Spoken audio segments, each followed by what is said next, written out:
You think you know how power works. Wait until you hear this. 2 teenagers, Marcus and Nia, boarded a flight from JFK to London, sitting exactly where their ticket said, Row 1, First Class. But the flight attendant, Brenda, saw only their skin color, not their boarding passes. She demanded they move to the back. When they refused, she called security. She thought she was protecting the airline's image. She didn't know that the man she was about to call regarding these troublemakers wasn't just a concerned parent. He was the man who signed her paychecks. This is the story of the most satisfying instant karma in aviation history. The humidity in New York that July afternoon was thick enough to chew on. But inside the Sovereign Air First Class lounge at JFK's Terminal 4, the air was crisp, scented with white tea and money. Marcus Sterling, 19 years old and looking every bit like a young track star off duty, adjusted the collar of his vintage varsity jacket. Beside him sat his sister, Nia. At 17, she was already taller than most of her teachers, with braids that cascaded down her back like intricate rope work. They weren't loud. They weren't rowdy.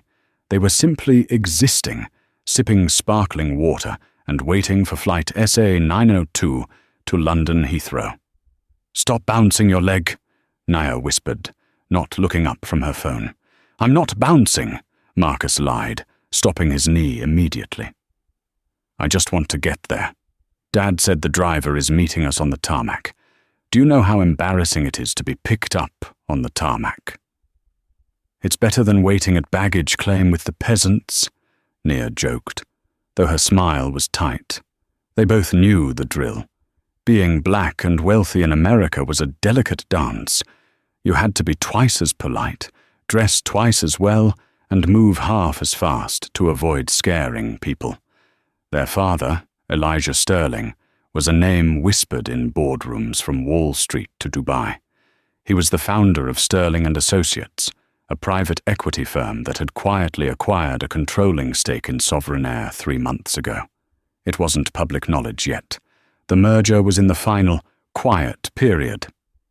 Technically, Elijah didn't just buy tickets. He owned the fleet. But to Brenda Miller, the lead flight attendant, standing at the boarding door of the Boeing 777, Marcus and Nia were just 2 kids who looked like they were in the wrong line. When the pre-boarding call for first class and Diamond Medallion members was announced, Marcus picked up his backpack, a battered leather duffel that cost more than a Honda Civic, and motioned for Nia to follow. They walked down the jet bridge, the cool air of the aircraft hitting them. Brenda was waiting. She was in her late 40s, with hair sprayed into a helmet of blonde rigidity and a smile that didn't reach her eyes. She was checking boarding passes with the efficiency of a prison warden. Marcus held out his phone. The QR code displayed clearly, 1A, First Class. Nia held out hers, 1B, First Class. Brenda didn't scan them. She didn't even look at the screens. She looked at Marcus's sneakers, limited edition Jordans, and Nia's oversized hoodie. "Economy boarding hasn't started yet, sweetie," Brenda said, her voice dripping with a sickly sweetness that felt like a pat on the head. "You need to wait in the terminal until Group 5 is called." Marcus, used to this specific tone, kept his face neutral. "We aren't in Group 5, we're in 1A and 1B. Brenda let out a short, sharp laugh. It was a sound meant to humiliate. "I think there's a mistake. First class is full today. We have a lot of VIPs flying out for the Wimbledon finals. If you used points to upgrade, the system often kicks those back. You're likely in 34A and B. Let me see." She snatched the phone from Marcus's hand, her manicured nails clicking against the screen. She stared at it. The screen clearly said, "Paid full fare." Most people would apologize. Brenda frowned. "This looks like a system glitch. I've been flying for 20 years and I know the manifest. These seats are reserved for Mr. and Mrs. Harrington." "Who is Mr. Harrington?" Nia asked, stepping forward. "A very important Diamond member," Brenda snapped, dropping the facade of sweetness. "Look, I don't have time to argue with teenagers who probably used a stolen credit card to glitch the app. Step to the side. Now." "We didn't steal anything," Marcus said, his voice dropping an octave, becoming calm and deadly serious. "Scan the pass." "I will not scan the pass because I'm not letting you block the boarding door," Brenda shouted, causing the line of wealthy passengers behind them to crane their necks. "Step aside or I'm calling the gate agent to have you removed from the flight entirely." Marcus looked at Nia. He saw the fire in her eyes, the way her hand was twitching toward her pocket to pull out her phone and record. He shook his head slightly. "Not yet." "Fine," Marcus said. "We'll stand right here." They stepped 2 feet to the left, lining against the galley wall. Brenda smirked, feeling victorious. She turned to the next passenger, a heavy-set white man in a bespoke suit, sweating profusely. "Welcome aboard, Mr. Harrington," Brenda cooed. "So sorry for the delay. Just handling some overflow." Mr. Harrington grunted, clutching his briefcase. "Just get me a scotch, Brenda. It's been a hell of a day." "Right away, sir. You're in 1A. Marcus's head snapped up. 1A. That was his seat, the seat his father had booked specifically because Marcus had long legs and needed the bulkhead space. Mr. Harrington waddled past Marcus, bumping his shoulder hard. He didn't apologize. He looked at Marcus with a sneer. "Staff travel is in the back, kid." Marcus watched as the man sat in his seat. He watched Brenda take the man's jacket. "Excuse me," Marcus said, stepping back into the aisle. "That is my seat." Brenda spun around, her face flushing red. "I told you to wait. You are disrupting the boarding process. You want to fly? You go to the back of the plane. Row 42 has 2 middle seats open. Take them or get off." "I paid $10,000 for that seat," Marcus said, loud enough for the cabin to hear. "You paid nothing," Brenda yelled. "You're lucky I'm letting you on at all. Now move." The walk of shame to the back of the plane was long. Every eye was on them. People whispered. A woman in row 4 clutched her purse tighter as Marcus walked by. A man in row 12 shook his head, muttering about kids these days. They didn't go to row 42. They stopped at the galley in the middle of the plane where the economy section began. Marcus turned to Nia. "Give me the phone," he said. "I'm recording," Nia said, holding her iPhone low, the camera lens capturing the cabin. "I got her face. I got her refusing to scan." "Good. Keep it running."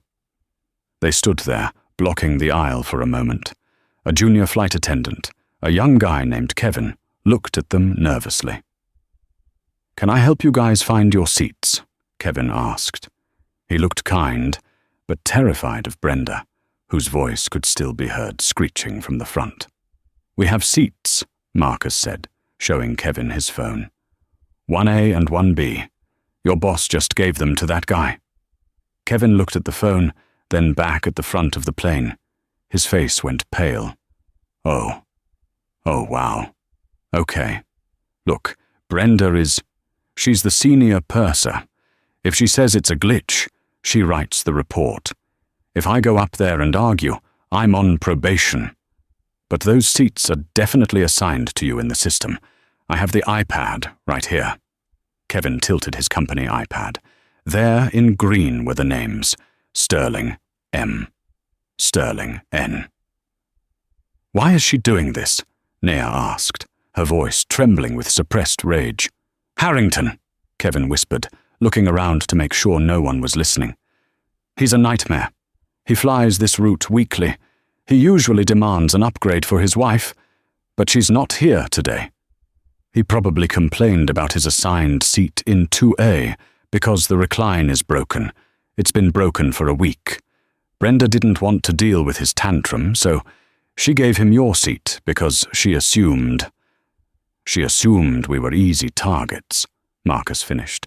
She assumed we couldn't fight her back. Basically, Kevin admitted. Look, there are 2 seats in premium economy, row 10, extra legroom. I can put you there. It's not first, but it's not the back wall. No, Marcus said firmly. We aren't taking premium economy. We are taking the seats we paid for. Man, please, Kevin begged. If you go back up there, she's going to call the pilot. Captain Anderson is old school. He listens to Brenda. If she says you're a security threat, they'll drag you off. Do you want to go to London, or do you want to spend the night in airport jail? Marcus looked at Nia. They had to get to London. Their mother was meeting them there for a charity gala.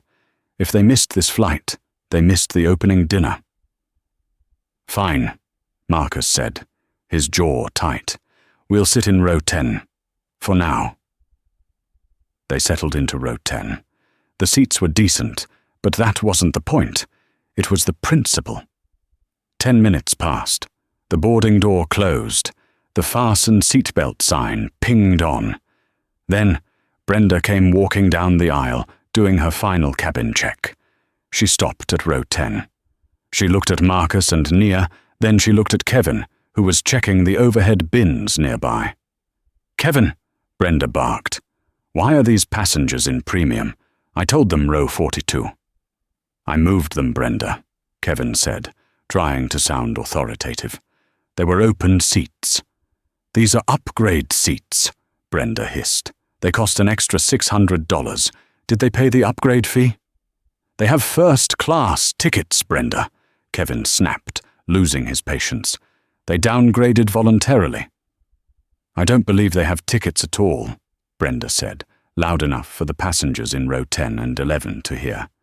I think they're non-rev standbys trying to game the system, and I don't like their attitude. She turned to Marcus. Let me see that boarding pass again. Marcus held up the phone. Brenda snatched the phone out of his hand. This time she didn't look at it. She pressed the side button, locking the screen, and shoved it into her apron pocket. Hey, Nia shouted. That's theft.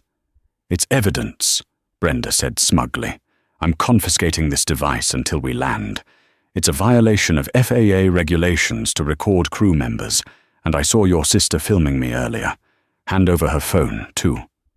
You are out of your mind, Marcus said, standing up. He was 6'2", looming over Brenda. The dynamic shifted. Give me my phone back. Sit down, Brenda shrieked, backing away dramatically as if he had swung at her. He's aggressive. Kevin, call the flight deck. Tell Captain Anderson we have a level 2 threat in the cabin. The cabin went silent. A baby started crying. I didn't touch you, Marcus said, holding his hands up, palms open. I just want my property. You threatened me, Brenda lied, playing to the audience. She turned to a passenger across the aisle. Did you see that? He lunged at me. The passenger, an older woman who had been asleep, looked confused. I don't know, it happened so fast. See, Brenda said. Witnesses. Kevin, tell the captain to turn the plane around. We are returning to the gate. These 2 are getting off, and the police will be waiting. Marcus sat back down slowly. He took a deep breath. This was it. The nightmare scenario. He looked at Nia. She was terrified, clutching her own phone to her chest. Nia, Marcus said calmly. Give me your phone. She's going to take it, Nia whispered. No, Marcus said. I need to make a call. You can't make calls, Brenda yelled. The doors are closed. Turn off all electronic devices. The plane hasn't moved yet, Marcus said. We are still parked at the gate, and until you give me my phone back, I am using this one. If you make a call, you are committing a federal crime. Brenda screamed, her voice cracking. Marcus ignored her. He unlocked Nia's phone. His hands weren't shaking anymore. He tapped the contacts. He didn't scroll. He typed one word in the search bar. Dad. He pressed the call button. Brenda lunged for him, grabbing his wrist. Hang up! Hang up right now! Marcus yanked his arm back. his strength easily overpowering hers. He put the phone to his ear. It rang once. "This is Elijah," the deep voice on the other end rumbled. "Dad," Marcus said, his voice cutting through the tension of the cabin like a knife. "It's Marcus. I need you to listen very carefully. I'm on SA 902. We're being removed from the flight." "Removed?" Elijah's voice shifted instantly from casual to command. "Why? Are you hurt?" "No." The lead flight attendant, Brenda Miller, gave my seat to another passenger. "She confiscated my phone. She is currently screaming that I am a security threat because I asked for it back. She is turning the plane around to have us arrested." There was a silence on the other end of the line, a silence that was heavier than any scream. "Who is the captain?" Elijah asked. "I heard her say Captain Anderson," Marcus replied, staring dead into Brenda's eyes. Brenda was frozen. She didn't know who Dad was, but something about the way Marcus was speaking, so precise, so calm, made a cold shiver run down her spine. "Put her on," Elijah said. Marcus held the phone out to Brenda. "My father would like a word with you." Brenda laughed, a nervous, jagged sound. "I am not talking to your daddy. He can talk to the FBI when they pick you up." "I wouldn't do that if I were you," Marcus said. "Speakerphone then." Marcus pressed the speaker button and held the phone up high. "This is Elijah Sterling." The voice boomed through the quiet cabin. It was a voice of absolute authority. "I am the chairman of the board for the holding company that owns this airline. Is this Brenda Miller?" Brenda's face went slack. Her mouth opened, but no sound came out. She knew the name. Everyone in the industry knew the name Sterling. It was on the internal memos. It was on the merger documents she had skimmed over. Brenda stammered. "Answer me!" Elijah roared. The sound distorted slightly on the small speaker, making it even more terrifying. "Yes," Brenda squeaked. "Yes, this is Ms. Miller." "Ms. Miller," Elijah said, his voice dropping to a terrifyingly low volume. "You are holding a sovereign air flight at the gate. You have confiscated the personal property of a passenger. You have profiled my children, and you are about to make the biggest mistake of your life." "Sir, they were disruptive." Brenda tried to pivot, but her voice was shaking. "Mr. Harrington needed the seat and—" "Mr. Harrington?" Elijah interrupted. "You moved my son for Richard Harrington, the man who harassed a gate agent in Miami last month?" "I didn't know." "Shut up," Elijah said. "Do not speak again. Hand the phone to the captain. Now, or I will ground every plane in this fleet until I personally walk onto that jet and fire you myself." Brenda looked at the phone as if it were a bomb. She looked at Kevin. Kevin was smiling. It was a small, subtle smile, but it was there. "The captain is in the cockpit," Brenda whispered. "Then walk," Elijah ordered. The walk to the front of the Boeing 777 was the longest journey of Brenda Miller's life. Usually when she walked this aisle, she was the queen of the cabin. She walked with her chin up, checking for seat belts, spotting illicit heavy bags that needed to be checked, and asserting her dominance over the domain she had ruled for 2 decades. But now, the aisle felt like a canyon closing in on her. She held Nia's iPhone in her hand, like it was a piece of radioactive uranium. The screen was still lit up. The call timer was ticking. Elijah Sterling was on the line, listening to her breathing. Kevin followed her, his face a mixture of anxiety and awe. He stayed 3 paces back, adhering to protocol, but also distancing himself from the blast radius of what was about to happen. When they reached the forward galley, Brenda stopped. She looked at the heavy, reinforced cockpit door. She knew the code to buzz in. She had done it thousands of times. But her hand shook so violently, she missed the keypad on the first try. Buzz. The lock clicked. Brenda pushed the door open. Inside the flight deck, the atmosphere was calm and technical. Captain Roger Anderson, a silver-haired pilot with 30 years of flight hours and an ego to match, was running through the pre-flight checklist with First Officer Lewis. The cockpit was a sanctuary of glowing dials, screens, and the hum of avionics. Anderson didn't look back as the door opened. "We're 5 minutes from pushback, Brenda. Unless the plane is on fire or we're out of coffee, I don't want to hear it." Brenda stood in the doorway, her throat constricted. "Captain," she rasped. Anderson turned in his seat, annoyance flashing in his eyes. He saw the phone in her hand. "Brenda, you know the rules. No personal devices in the sterile cockpit during pre-flight. What is going on?" "It's a passenger's father," Brenda said, her voice barely a whisper. "He demands to speak to you." Anderson laughed. It was a deep, belly laugh of disbelief. "A passenger's father? Are you joking? Tell him to call customer service and get off my flight deck. We have a slot to hit." "Sir," Brenda said, tears beginning to well up in her eyes, not from sorrow, but from sheer terror. "He says he's Elijah Sterling." The name hung in the small, pressurized space. First Officer Lewis dropped his pen. He spun around in his chair. "Sterling? As in Sterling and Associates? The new ownership group?" Captain Anderson's smile vanished.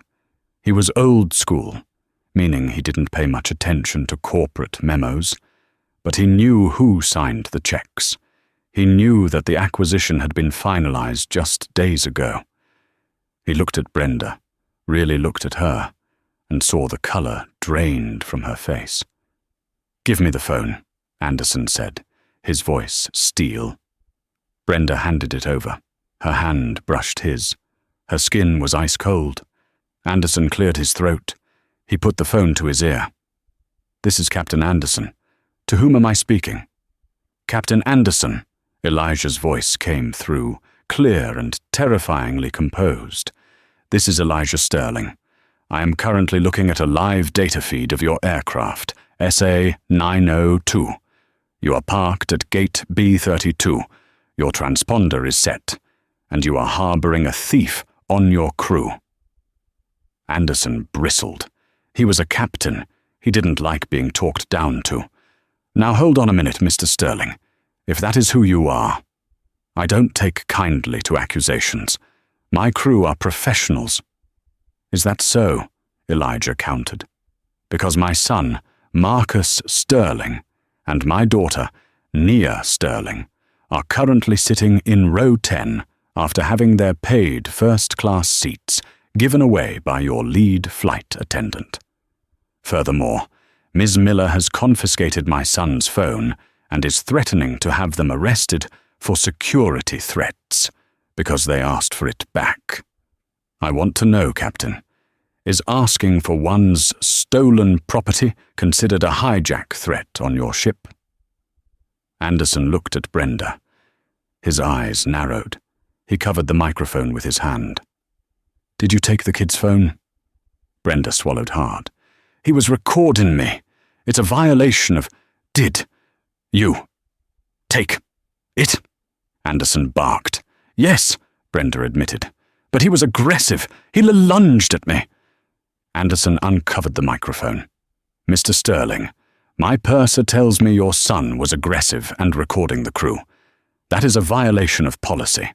I back my crew's judgment regarding safety." "Is that your final answer, Captain?" Elijah asked. The line went silent for 3 seconds. "Because I have the video. My daughter was live streaming the encounter to a private cloud server before you took her phone. I just watched it. Marcus was seated. He was calm. Ms. Miller was screaming, and then she snatched the device. That is grand larceny, Captain, and by backing her without investigation, you are now an accessory." Anderson felt a bead of sweat roll down his temple.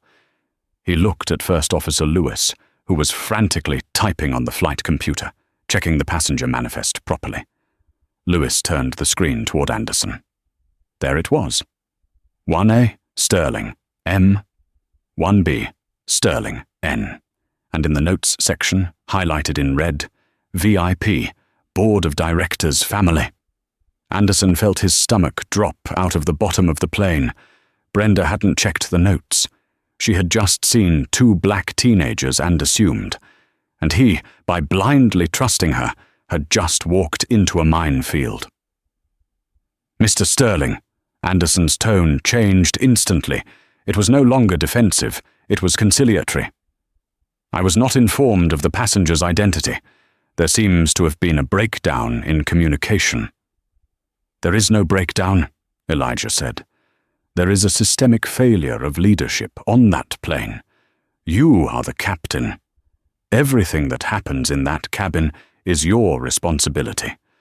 You allowed a paying passenger to be racially profiled and robbed. I will rectify this immediately, Anderson said, glaring at Brenda. I will have Ms. Miller return the device, and we will restore them to their seats. No, Elijah said. It's too late for that. I don't trust you to fly my children across the Atlantic. I don't trust your judgment, and I certainly don't trust Miss Miller to serve them a beverage without spitting in it. Sir, we have a schedule to keep, Anderson said, trying to salvage his dignity. I can't just— You have no schedule, Elijah interrupted. I just got off the phone with the tower and the station manager. Your flight plan has been rescinded. You are not taking off. Ground operations is on their way to the aircraft now. Do not move the plane. Do not open the doors until David Thorne arrives. Is that clear? Anderson looked out the cockpit window. Below, on the tarmac, he saw 3 black SUVs with flashing yellow lights screeching to a halt near the front landing gear. A jet bridge staircase was being wheeled over. It's clear, Anderson whispered. Good. Put Brenda back on. Anderson handed the phone to Brenda. She was shaking so hard she had to use 2 hands to hold it. Yes, Brenda whimpered. Ms. Miller, Elijah said. Enjoy your walk off the plane. It will be your last one. The line went dead. The cabin of flight SA-902 was in a state of confused murmuring. The plane had been sitting at the gate for 20 minutes past departure time. The engines, which had been humming, suddenly spooled down into silence. The air conditioning vents slowed to a weak hiss. In row 1A, Mr. Richard Harrington was on his 3rd scotch. He pounded his fist on the armrest. Brenda, where is that woman? Why aren't we moving? In row 10, Marcus sat with his arms crossed, staring straight ahead. Naya was leaning her head on his shoulder. Is Dad coming here? Naya asked softly. No, Marcus said. Dad is in London. But he sent the cavalry. Suddenly, the main cabin door, which had been closed and locked, was thumped from the outside. The sound echoed through the fuselage. Kevin, the junior flight attendant, looked at the door, then at the cockpit. The cockpit door opened, and Captain Anderson stepped out. He looked 10 years older than he had 5 minutes ago. He wasn't wearing his hat. Open the door, Kevin, Anderson said quietly. But Captain, the jet bridge is pulled back. Open it. Kevin disarmed the slide and rotated the heavy handle. The door swung outward. Standing on the jet bridge wasn't the usual gate agent. It was a phalanx of suits. Leading them was David Thorne, the VP of ground operations for JFK. Thorne was a man known for firing people with a smile. But today, he wasn't smiling. He was holding a tablet and looked like he was ready to execute someone. Behind him were 2 Port Authority police officers and 3 new flight attendants in pristine uniforms, carrying luggage. Thorne stepped onto the plane. The first-class cabin went silent. Thorne ignored Mr. Harrington, who was waving his empty glass. He ignored the other passengers. He walked straight past the galley, past the curtain, to row 10. Thorne stopped in front of Marcus and Naya. He bowed his head slightly, a gesture of genuine respect. "Mr. Sterling, Ms. Sterling," Thorne said, his voice carrying through the quiet cabin. "My name is David Thorne. On behalf of Sovereign Air, I offer my deepest, most sincere apologies for the treatment you've received today. It is unacceptable, it is inexcusable, and it ends now." Marcus looked up. "Does it?" "Yes, sir," Thorne said. He turned around and faced the front of the plane. "Ms. Miller, front and center." Brenda Miller emerged from the cockpit, her face blotchy and red. She tried to smooth her skirt, tried to regain some semblance of authority, but seeing Thorne, her boss's boss's boss, made her knees buckle. "Mr. Thorne," Brenda began, her voice high and pitchy, "I can explain. These passengers were—" "Save it for the union rep," Thorne cut her off, his voice like a whip crack. "You confiscated a passenger's communication device. You falsified a security threat to the captain, and you profiled the children of the chairman. You are relieved of duty, effectively, immediately." "Relieved?" Brenda gasped. "But who will work the flight?" Thorne gestured to the 3 flight attendants waiting by the door. "They will. Pack your bag, Brenda. You're leaving." "But I have 20 years of seniority," Brenda shrieked. "You can't just kick me off a flight." "I can," Thorne said coldly. "And frankly, Brenda, considering Mr. Sterling is currently reviewing the legal definition of kidnapping and theft regarding what you did with his son's phone, leaving quietly is your best option." Brenda looked around the cabin. She looked for support. She looked at Mr. Harrington. "Hey!" Harrington shouted, standing up. "Now hold on. Brenda has been taking care of me for years. You can't treat her like this, just because some kids complained." Thorne turned his gaze to Harrington. It was a look of absolute boredom, mixed with disgust. "Mr. Harrington," Thorne said, "I see you're enjoying the seat that Mr. Sterling paid for." "I'm a Diamond member," Harrington blustered. "I deserve this upgrade. Brenda gave it to me because these 2 were blocking the aisle." Thorne looked at one of the police officers. "Officer, this passenger is in possession of a stolen seat and is disrupting the operations of a federal flight. Please remove him." "What?" Harrington screamed as the officers stepped forward. "You can't kick me off. Do you know who I am? I run Harrington Logistics. I spend $50,000 a year with this airline." "Not anymore," Thorne said. "Your Diamond status has been revoked as of—" He checked his watch. "2 minutes ago. You have been placed on the Sovereign Air no-fly list for verbal abuse of staff and passengers. Get your bag." Harrington turned purple. I'll sue you all." "You can try," Thorne said calmly. "But you'll be suing Elijah Sterling. Good luck with that." The officers grabbed Harrington by the elbows. He flailed, knocking over his Scotch glass, spilling amber liquid all over the expensive leather of seat 1A. He was dragged down the aisle, cursing and spitting, past Marcus and Nia. Marcus didn't even look at him. He just watched Brenda. Brenda was trembling. She reached into her apron pocket and pulled out Marcus's phone. She held it out to Thorne. "Give it to him," Thorne ordered. Brenda walked to row 10. She couldn't meet Marcus's eyes.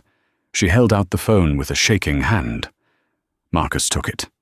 He checked the screen. No cracks. He looked up at her. "I hope it was worth it," Marcus said softly. Brenda burst into tears. She grabbed her purse from the overhead bin and ran off the plane, her heels clacking frantically on the jet bridge floor. The cabin was dead silent. The remaining passengers were stunned. The power dynamic had shifted so violently that the air felt thin. Thorne turned to Captain Anderson and First Officer Lewis, who were standing by the cockpit door. "Captain," Thorne said, "gather your things." Anderson looked shocked. "Mr. Thorne, I was misled by my purser. I didn't know—" "You are the captain," Thorne repeated Elijah's words. You let a situation escalate to a civil rights violation on your watch. You threatened to arrest a 19-year-old boy because your flight attendant was having a power trip. You failed to investigate. You failed to protect your passengers. "Who is going to fly the plane?" Anderson asked, his voice hollow. "You don't have a reserve crew ready on a Sunday afternoon." "Actually," Thorne said, stepping aside, "we do." Walking onto the plane was Captain Elena Rosales, the chief pilot for the transatlantic fleet. She was wearing her 4 stripes, and she radiated a competence that Anderson had lost years ago. Behind her was a fresh first officer. "Captain Rosales is taking command," Thorne said. "Captain Anderson, Officer Lewis, and the rest of the cabin crew, please disembark. You are all placed on administrative leave pending a formal inquiry. And by inquiry, I mean termination proceedings." Kevin, the young flight attendant, looked terrified. He clutched his bag. "Me too," he asked, his voice cracking. "I tried to tell her." Thorne looked at his tablet, then at Marcus. Marcus spoke up. "Not him." Thorne paused. "Excuse me?"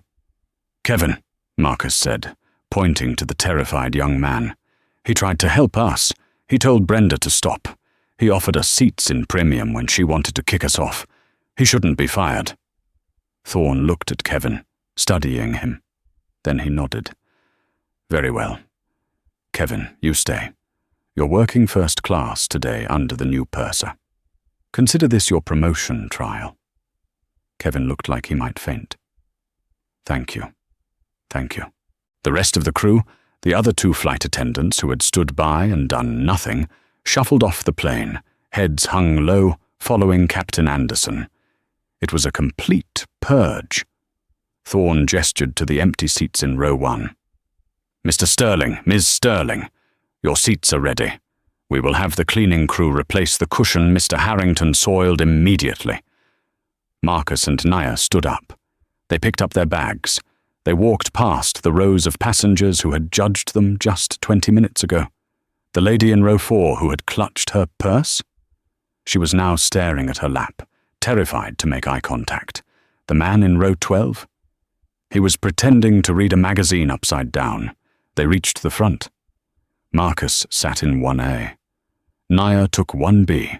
Thorne stood by the door. "Can I get you anything before we push back? Champagne? Caviar?"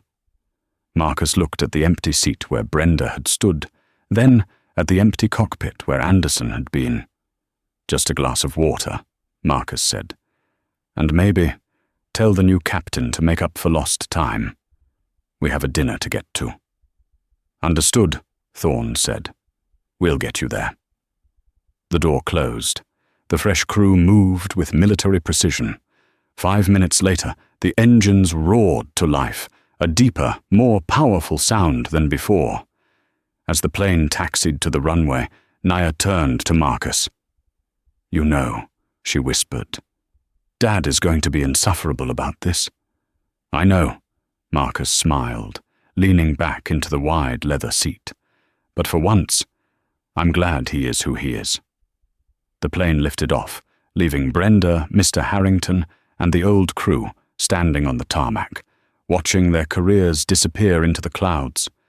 But for Marcus and Nia, the story wasn't over. Landing in London was just the beginning of the real drama.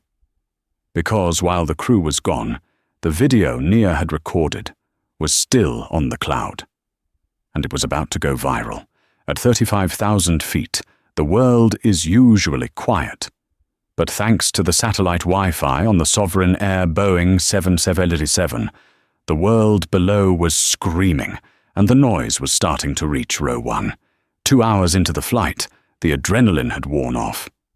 Marcus was asleep, his seat fully reclined into a bed, the vintage varsity jacket pulled over him like a blanket. But Naya was wide awake. She was staring at her phone, her thumb hovering over the post button on TikTok. She had edited the footage. It was raw, shaky, and undeniable. Clip 1. Brenda's face, twisted in a sneer, refusing to scan the boarding passes. Clip 2, Mr. Harrington waddling past them, shoving Marcus and taking seat 1A. Clip 3, Brenda screaming, "I don't believe they have tickets at all." Clip 4, the shot of the empty aisle as they were banished to row 10. Clip 5, the audio of Elijah Sterling on speakerphone, his voice booming, "You are holding a Sovereign Air flight." She typed the caption. POV, "You buy first-class tickets, but the flight attendant decides you look like economy and gives your seats to her friend. Watch until the end." Flying while black Sovereign Air karma. She hit post. Nia put the phone down and sipped her ginger ale. She expected maybe a few thousand views. She had a modest following, mostly friends from her prep school in DC. She watched a movie. She ate the warm, roasted nuts Kevin brought her with a shy smile. 40 minutes later, she picked up her phone. Notifications, 99+. She opened the app. The video had 2.4 million views. Her jaw dropped. She refreshed. 3.1 million views. The comments were scrolling so fast they were a blur. The way she looked at him, I'm shaking. Wait, was that Elijah Sterling on the phone? The billionaire? Bro called the CEO. This is the definition of, "I want to speak to your manager," but legendary. "Who is the guy who took the seat? Identify him," Nia nudged Marcus. "Marcus, wake up." "Mph?" Marcus groaned, lifting his eye mask. "We're trending," Nia whispered, shoving the phone in his face. "On Twitter, on TikTok. Even CNN just retweeted it. Look at the hashtag, seat snatcher." Marcus rubbed his eyes and sat up. He scrolled through the feed. It was a dopamine rush of vindication until he saw a tweet from a verified account, the Daily Chronicle. Breaking. Sources close to Richard Harrington allege that the teenagers on flight SA-902 were intoxicated and belligerent prior to boarding, airline investigating claims of assault against lead flight attendant. "What?" Marcus shouted, causing the new first officer, who was grabbing a coffee in the galley, to jump. "Intoxicated! I had a sparkling water." "They're spinning it," Nia said, her eyes narrowing. "Harrington's people. They're trying to get ahead of the story before we land. Look at this bot farm." She pointed to hundreds of identical comments appearing under her video. Entitled "Brats Harassing a Working Woman," "Sad," and "The video is edited. Show the full context." "They're trying to bury us," Marcus said, his fists clenching. "Dad isn't going to like this. Dad doesn't need to fight this one," Nia said, a cold resolve settling over her features. She wasn't just a teenager, she was a digital native. She knew how this war was fought. "I have the receipts." Nia opened her deleted folder. She retrieved a video she hadn't included in the main post. It was a 10-second clip of them in the lounge before boarding, time-stamped 20 minutes prior to the incident. In the video, Marcus was drinking water and reading a physics textbook. Nia was FaceTiming her grandmother. They looked like the poster children for sobriety and calm. She posted it as a reply to the Daily Chronicle, with the caption, "Timestamp, 20 mins before boarding, drinking water and studying. Try again." Sovereign Air released the gate footage. Then, the pilot's voice came over the intercom. It was Captain Rosals. "Ladies and gentlemen, this is Captain Rosals from the flight deck. We are currently cruising at 38,000 feet over the Atlantic. I've just received a message from our corporate headquarters." The cabin went silent. "Sovereign Air would like to issue a formal mid-flight apology to the passengers in seats 1A and 1B. Furthermore, the company has just issued a press release. The former flight crew has been terminated for cause. Mr. Richard Harrington has been banned for life from all Sovereign Air flights and our partner airlines. And regarding the rumors circulating online, we have released the CCTV footage from the gate to the Associated Press. It confirms that the passengers in question were perfectly behaved and were victims of discrimination." Captain Rosales paused, letting that sink in. "To Marcus and Naya, we are honored to have you aboard. To everyone else, thank you for flying Sovereign." The entire first-class cabin erupted in applause. People were clapping. A guy in 3A stood up and cheered. Marcus sank back into his seat, letting out a breath he didn't know he was holding. The smear campaign had lasted exactly 14 minutes before being obliterated by the truth. But the real twist wasn't the apology. It was what was waiting for them in London. As the plane began its descent into Heathrow, the screens in the cabin switched to the BBC World News feed. The headline at the bottom of the screen read, "Airline shares plummet after CEO Elijah Sterling fires crew mid-flight. Harrington Logistics stock down 12% after CEO named in viral video." "Harrington runs a logistics company?" Marcus asked, watching the ticker tape. "He ran a logistics company," Naya corrected, reading a new tweet. "His board just called an emergency meeting. Apparently, losing your diamond status isn't just about leg room. It's about reputation. If he treats people like that in public, imagine how he treats his employees." The karma wasn't just personal anymore. It was financial. Heathrow's VIP Windsor suite is reserved for royals, heads of state, and people who own the plane they arrived on. When Flight SA-902 taxied to the gate, it didn't go to the main terminal. It went to a secluded stand where a sleek, black Range Rover was waiting on the tarmac, flanked by 2 police motorcycles. Marcus and Naya descended the stairs. The cool London air hit them, smelling of jet fuel and rain. Standing by the car was Elijah Sterling. He looked impeccable in a charcoal Savile Row suit, but his eyes were tired. He had flown in on his private Gulfstream 3 hours ahead of them to manage the crisis. "Dad!" Naya ran to him, dropping her composure and hugging him tight. Elijah caught her, burying his face in her hair. He pulled Marcus in with one arm, holding them both as if they might disappear. "I'm sorry," Elijah whispered, his voice thick with emotion. "I should have flown with you. I thought you were old enough to handle a commercial flight alone. I was wrong to expose you to that." "We handled it," Marcus said, pulling back and looking his father in the eye. "Nia was amazing, and you weren't so bad yourself on the speakerphone." Elijah chuckled, a low rumble. "I have a reputation to maintain. Come, we're late." "Late for what?"